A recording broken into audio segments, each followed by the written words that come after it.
Dear students, now we are blessed to have our honorable guest of the week as a parent to attend the assembly and at the end of this address it. हम सभी भाग्यशाली हैं कि हमारे बीच में हमारे खास इस हफ्ता के लिए हमारे खास गेस्ट हमारे बीच में आ चुके हैं। तो बिना देर किए हुए चलिए अब हम उनसे रिक्वेस्ट करते हैं कि वो हमें परमिशन दें कि हम असेंबली को शुरू कर सकें।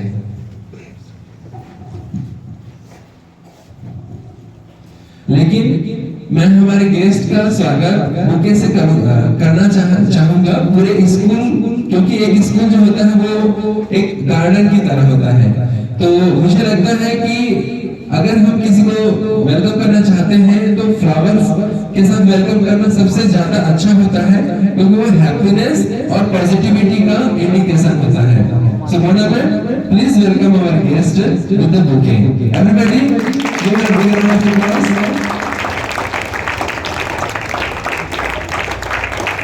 Welcome ma'am. ओके, चलो बच्चों अब आप लोग असेंबली स्टार्ट कीजिए। Now I would like to call our honorable guest to address the assembly.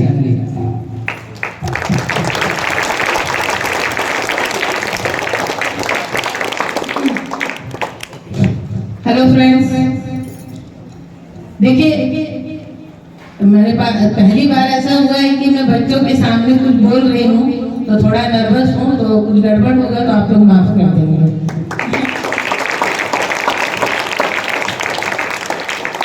देखिए अभी मोना मैम ने बताया कि इंडियन आर्मी का सबसे बड़ा पहचान यही है, शौर्य और बलिदान, साथ में अनुशासन। आप किसी भी मिलिट्री मैन को देखेंगे आपको खुद ब खुद रिस्पेक्ट आता है, क्योंकि उनके अंदर देशभक्ति का जज्बा कूट कूट के भरा हुआ है। वो कौन है, मिलिट्री मैन कौन है? आप जैसे बच्चों में से ही कोई उठ के मिलिट्री मैन बना हुआ है। आप जो बच्चे हैं वही किसी भी देश का हो, बच्चा ही उसका भविष्य होता है। क्योंकि मेरे को कुछ टॉपिक्स मिले हुए हैं, जैसे एजुकेशन महत्वपूर्ण क्यों है और हेल्थ महत्वपूर्ण क्यों है, तो मैं उस पर आती हूँ आप लोग को। पहला काम आप लोग ये करेंगे कि जब भी ताली बजाने का मौका मिले आप लोग बहुत तेजी से ताली बजाया करिए, क्योंकि ताली बजाना एक प्रकार का योगा है जो हमारे बॉडी को फिजियोथेरेपी देता है। ठीक है, एक बार ताली हो जाए आपको, आपके लिए ताली बजाइए।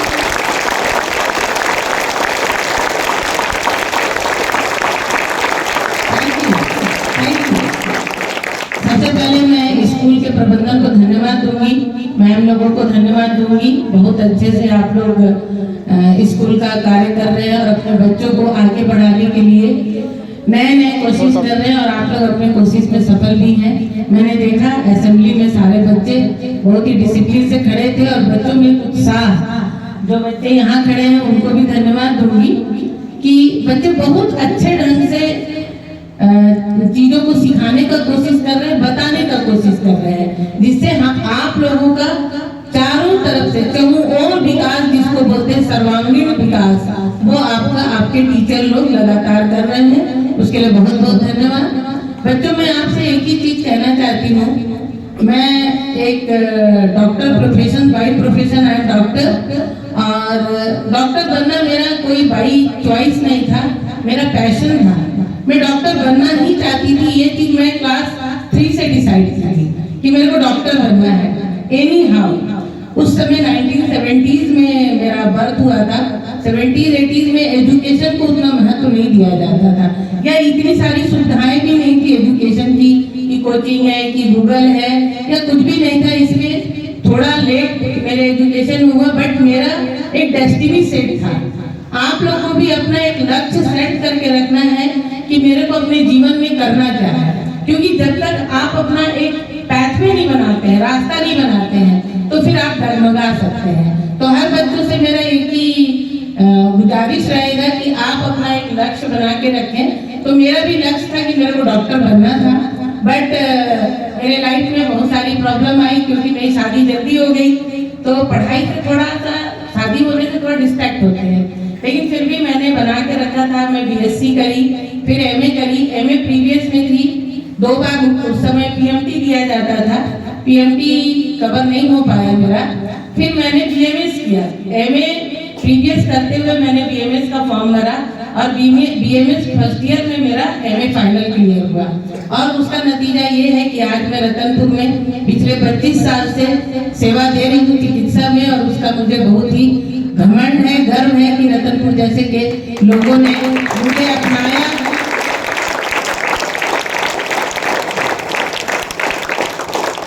Thank you. तो एजुकेशन ऐसा चीज है बेटा कि आप कुछ भी करें, ऐसा नहीं जरूरी नहीं कि doctor, engineer, professor, lawyer, philosopher, ये नहीं। आप अपने एजुकेशन को स्ट्रांग रखें। आप जिस भी क्षेत्र में रहें उसका सबसे सर्वोत्तम प्राप्त करें। जिस भी जगह पे आप जो भी पढ़ाई करते हैं, आपका जो भी इंटरेस्ट है, मैं ये नहीं बोलती कि एजुकेशन में नहीं, डॉक्टर इंजीनियर नहीं बने तो आप फेल हुए, नहीं। आप जो भी करें, आप एमए भी करें तो एमए में भी आपको 90% 80% होना चाहिए। ठीक है बच्चा? तो एजुकेशन बहुत महत्वपूर्ण है आपको एक रिस्पेक्टेड जगह पे ले जाने के लिए। क्योंकि आप देखे होंगे कि जो आपके टीचर्स हैं वो सारे एजुकेटेड हैं। अगर वो एजुकेटेड नहीं होते तो क्या आप लोगों को सिखा पाते? बताइए। नहीं, उन्होंने पढ़ा है और अच्छा पढ़ा है, मेहनत किया है, तब आपको वो अच्छी अच्छी चीजें और आपका सिलेबस बता पाते हैं। तो एजुकेशन के प्रति एकदम जागरूक रहें, डिस्ट्रैक्ट ना होएं, अपने जीवन में अपने लक्ष्य को प्राप्त करें। दूसरी बात ये है कि एजुकेशन कैसे कोई बच्चा अच्छे से प्राप्त करता है, कर सकता है, तो उसका सबसे बड़ा एक मैं आपको बताना चाहूँ एक फंडा कि एक स्वस्थ शरीर में ही एक स्वस्थ दिमाग होता है। हेल्दी बॉडी है तभी आपका हेल्दी माइंड होगा। और हेल्दी माइंड कैसे होगा? जब हम अपने लाइफ स्टाइल को अच्छे से फॉलो करेंगे। मॉर्निंग में जल्दी उठेंगे, गर्म पानी पिएंगे या पानी पिएंगे, कुछ योगा करेंगे, कुछ मेडिटेशन करेंगे, पढ़ाई करेंगे, तब हमारा दिमाग जो है ना ब्रॉड होगा बेटा। किसी भी चीज को ग्रास्प करने के लिए हमें हमारा ओपन माइंड होना बहुत जरूरी है। तो आप अपने माइंड को ओपन रखिए, बॉडी को हेल्दी रखिए और हाइजीन का विशेष ध्यान रखिए। क्योंकि आज का वातावरण आज के 30-40 साल पहले के वातावरण से बहुत अलग है। पहले एक हेल्दी वातावरण हुआ करता था, अभी वो हेल्दी वातावरण नहीं है, पॉल्यूशन बहुत है। लेकिन हमें बचना है, हर प्रकार के पॉल्यूशन से बचना है।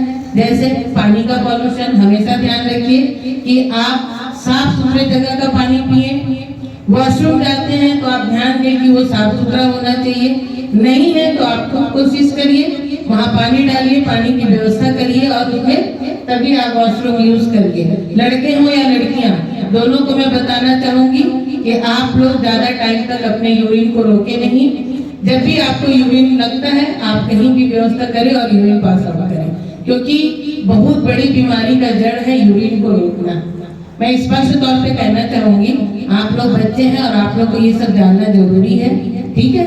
हर 1.5 घंटे 2 घंटे के अंदर 1 गिलास पानी पिए। स्कूल में पॉसिबल नहीं होता है क्लास के समय, लेकिन क्लास के बाद आप पानी पिए। 2 से 2.5 लीटर हर बच्चे को पानी पीना बहुत जरूरी है। ठीक है बच्चे लोग, समझ में आया? तो ये 3 चीज अगर आप लोग फॉलो करते हैं, वॉशरूम, पानी और मेडिटेशन वगैरह, तो आप लोग का बॉडी हेल्दी रहेगा, माइंड ओपन रहेगा, कम बीमार पड़ेंगे।